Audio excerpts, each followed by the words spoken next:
साथियों, कई जन्मों से भटकते भटकते हमको आपको ये मानव शरीर मिला है और ये मानव शरीर बहुत ही कीमती है, दुर्लभ भी है और बहुत ही अनमोल भी है। जितने भी देवी देवता हैं सभी इस मानव शरीर के लिए तरसते हैं। बहुत ही कीमती मानव शरीर है। ये अनमोल इसलिए कहा गया है, दुर्लभ इसलिए कहा गया है कि सिर्फ इसी मनुष्य के शरीर से ही हम परमात्मा की भक्ति कर सकते हैं, सुमिरन कर सकते हैं, ध्यान कर सकते हैं और सुमिरन भजन ध्यान के माध्यम से हमारी आत्मा आवागमन से रहित हो सकती है। लेकिन यह सब तभी संभव है जब हम संतों की शरण में जाए, संतों से ज्ञान प्राप्त करें और उनके निर्देशानुसार अपना जीवन यापन करें। संत की महिमा बहुत बड़ी है, क्योंकि परमपिता परमात्मा हमसे कुछ नहीं कह सकता है। अगर वो कहता भी है तो हम उसकी बात को समझ नहीं सकते हैं, वो हमें कुछ समझा नहीं सकता है। इसलिए इस सच्चाई को समझाने के लिए परमपिता परमात्मा ने संतों को नियुक्त किया, संतों को चुना।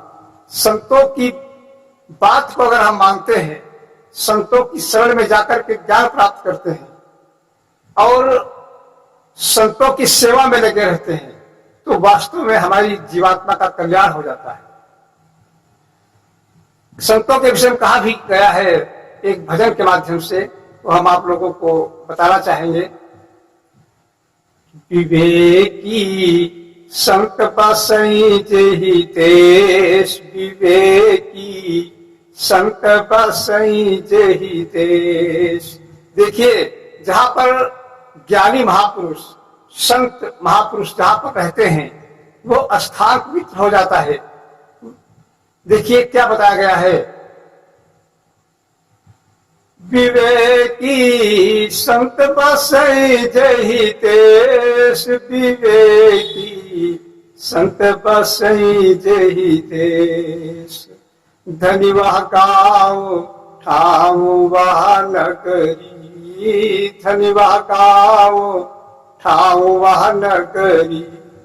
दुख न रही लवलेश, विवेकी संत बसई जेहि देश, विवेकी संत बसई जेहि देश। दुख और दरिद्रता जहां पे संत रहते हैं वहां से अपने आप चली जाती है, वहां शांति आ जाती है, शांतिमय वातावरण हो जाता है।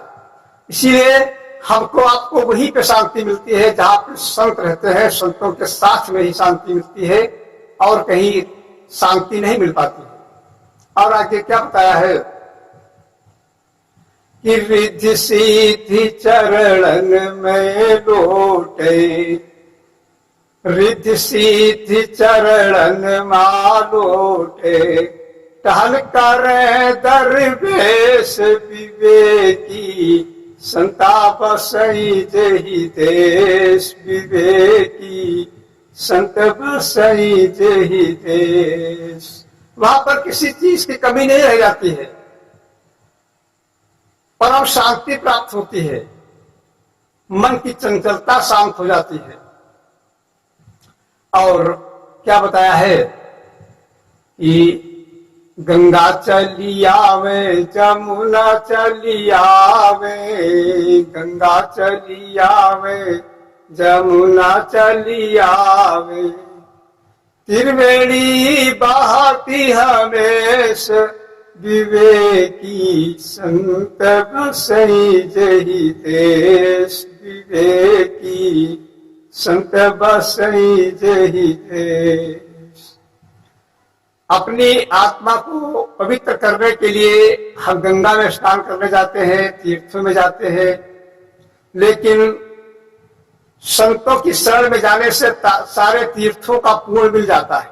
संतों की सेवा करने से आत्मा पवित्र हो जाती है, विचार शुद्ध हो जाते हैं। कहे कबीर संत की महिमा, कहे कबीर संत की महिमा। कही न सके श्रुति शेष, विवेकी संत बसई जही देश, विवेकी संत बसई जही देश।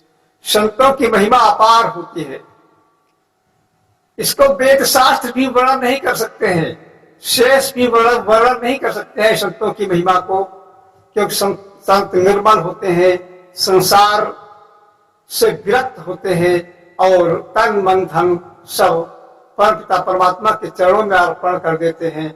इसलिए संतों की शरण में जाना, उनका सत्संग करना और संतों से ज्ञान प्राप्त करना, यही मानव जीवन का परम धर्म है, परम कर्तव्य है। इसी से मानव जीवन सफल होता है और जिस उद्देश्य के लिए हमें मानव शरीर मिला है उस उद्देश्य की पूर्ति हो जाती है, यानी हमें आवागमन से रहित हो जाते हैं, हमें अपना स्वतः स्वरूप का ज्ञान हो जाता है।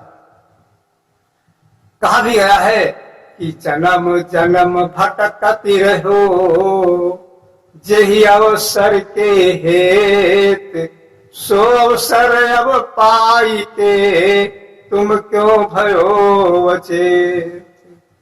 जन्म जन्मांतरों से हम मानव शरीर के लिए तरसते थे, तो यह मौका हाथ से गंवाने वाला नहीं है। सांसारिक काम करते हुए आप हमेशा सत्संग जाएं, संतों का साथ करें, जब भी टाइम मिले और घर पर आकर के संतों के बताए हुए मार्ग के अनुसार सुमिरन भजन और ध्यान करें।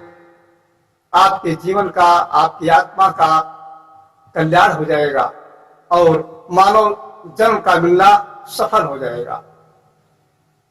प्रेमियों, इसी शब्दों के साथ हम अपनी वाणी को विराम दे रहे हैं और फिर मुलाकात होगी अब अगले वीडियो में। तब तक के लिए सभी के लिए हमारी तरफ से साहेब।